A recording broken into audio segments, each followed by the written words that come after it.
Lately, my channel has seen a bit of success, with videos combining two of my biggest fandoms, comic books and wrestling, with a cinematic bend thrown in for good measure.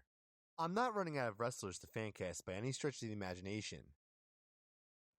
Not by a long shot. But I wanted to test myself, to see if I could fill comic book roles with actors and actresses from my favorite shows. I am not the reviewing kind, so this might be my only chance to say thank you to the actors and actresses who have been a part of the shows that have made my life just a little bit easier, even if it's only been for 22 minutes at a time.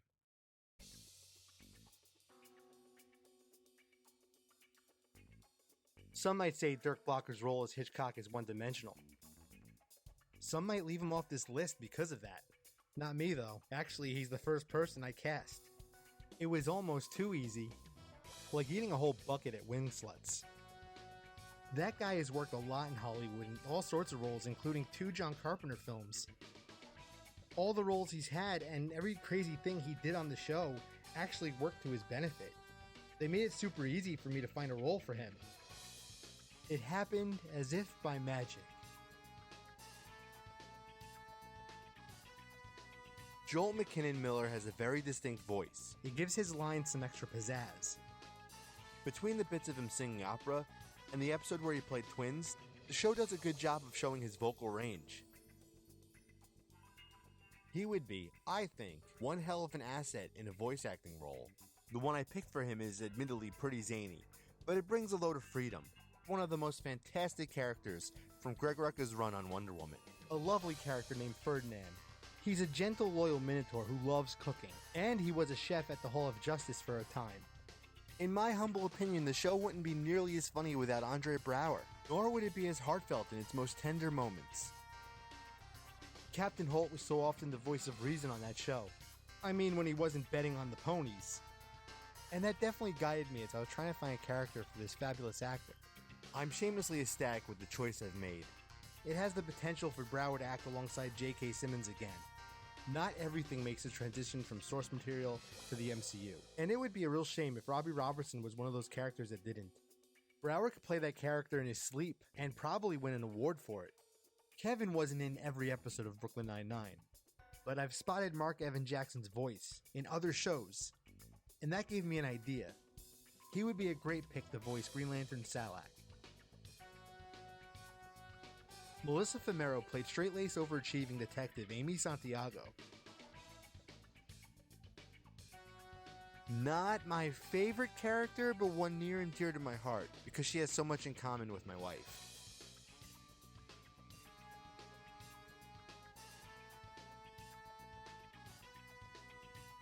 I don't envision her playing a character that wears a cape. But not all heroes wear capes. She's played roles with high tension and humor, so I think she's pretty perfect for Rio Morales. How amazing is Stephanie Beatrice? She's definitely one of the reasons I pushed through some of the more uneven episodes of Brooklyn Nine-Nine.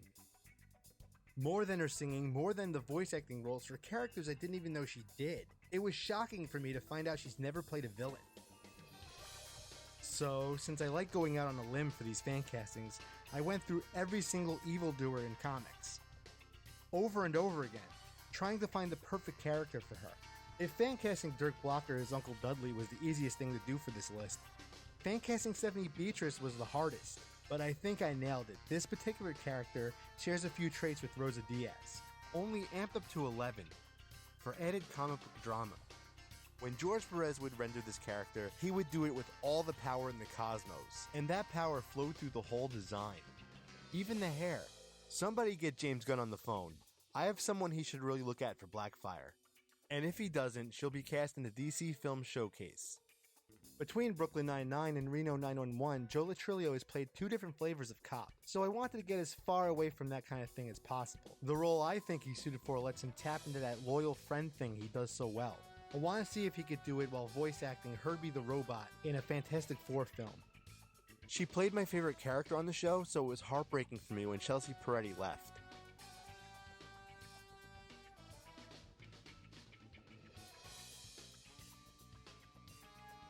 After that last initial episode, I sought out more of her work.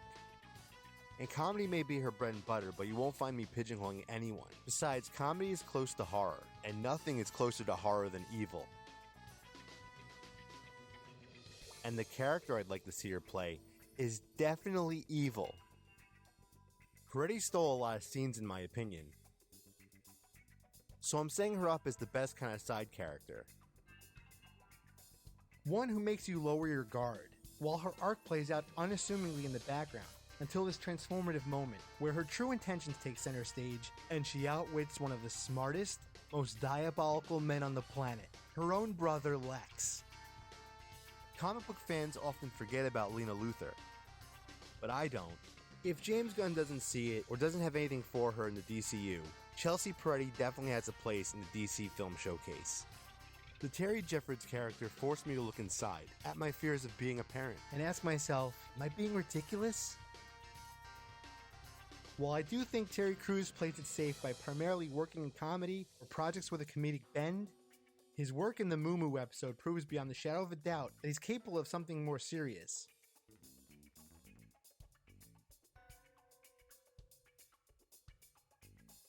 The DCEU may have a Black Manta at the moment, but who knows if James Gunn will carry him over into the DCU. It's definitely a role Crews could submerge himself in.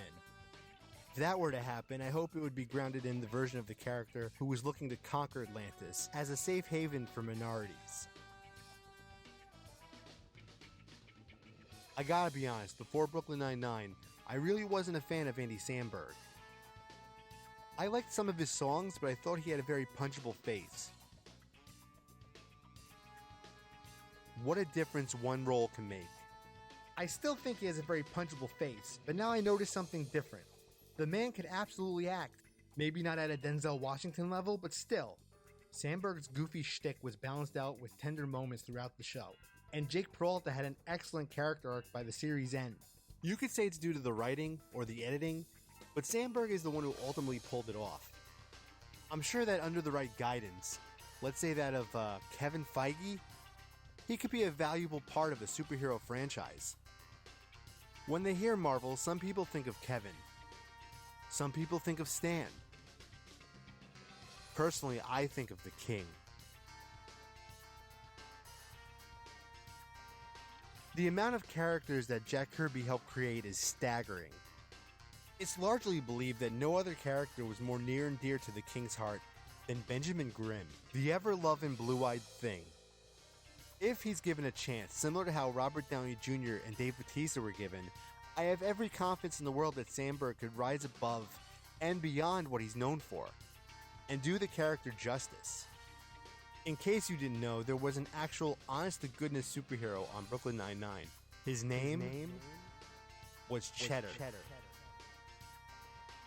And he's the only one Hollywood should get to play G-Dog in an Astro City adaptation, because he's a very good, fluffy boy.